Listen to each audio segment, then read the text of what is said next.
आज मुंबईसाठीचा वचननामा प्रकाशित करणार। शिवसेना भवनमध्ये ठाकरे बंधूंची पत्रकार परिषद होणार। दुपारी 1 वाजता ठाकरे बंधू वचननामा जाहीर करणार। मुंबईच्या कांदिवलीमध्ये आज फडणवीस यांची जाहीर सभा। मुंबई महापालिका निवडणुकीच्या प्रचारार्थ महायुतीच्या उमेदवारांसाठी सभेचं आयोजन। इतकी वर्ष मुंबईला भ्रष्टाचाराची मगर मिठी। बकासुराच्या तावडीतून मुंबईला सोडवायचंय। वरळीतील मेळाव्यातून एकनाथ शिंदेंचा उद्धव ठाकरेंवर हल्ला बोल, तर सूर्याची पिसाळ असा उल्लेख करतही टीका।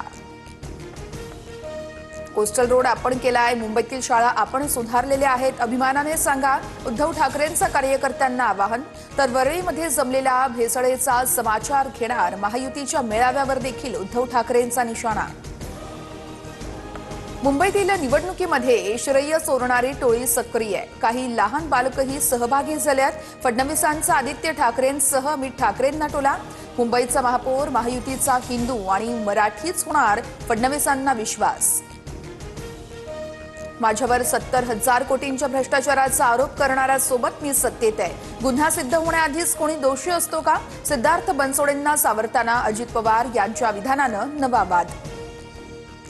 अजित पवारांना महायुतीत घेतल्याचा पश्चाताप, दादांना सोबत घेताना विचार करा, असं फडणवीसांना नेहमी सांगायचो, रवींद्र चव्हाणांचं वक्तव्य।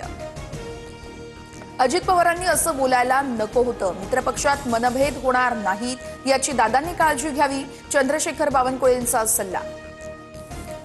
एखाद्याने हत्या केली तर त्याचे कुटुंबीय दोषी कसं? आंदेकर कुटुंबियांना उमेदवारी दिल्याच्या टीकेला अजित पवारांचं उत्तर, तर मित्रपक्षांना उमेदवार निवडीचे अधिकार असल्याचाही सूतोवाच।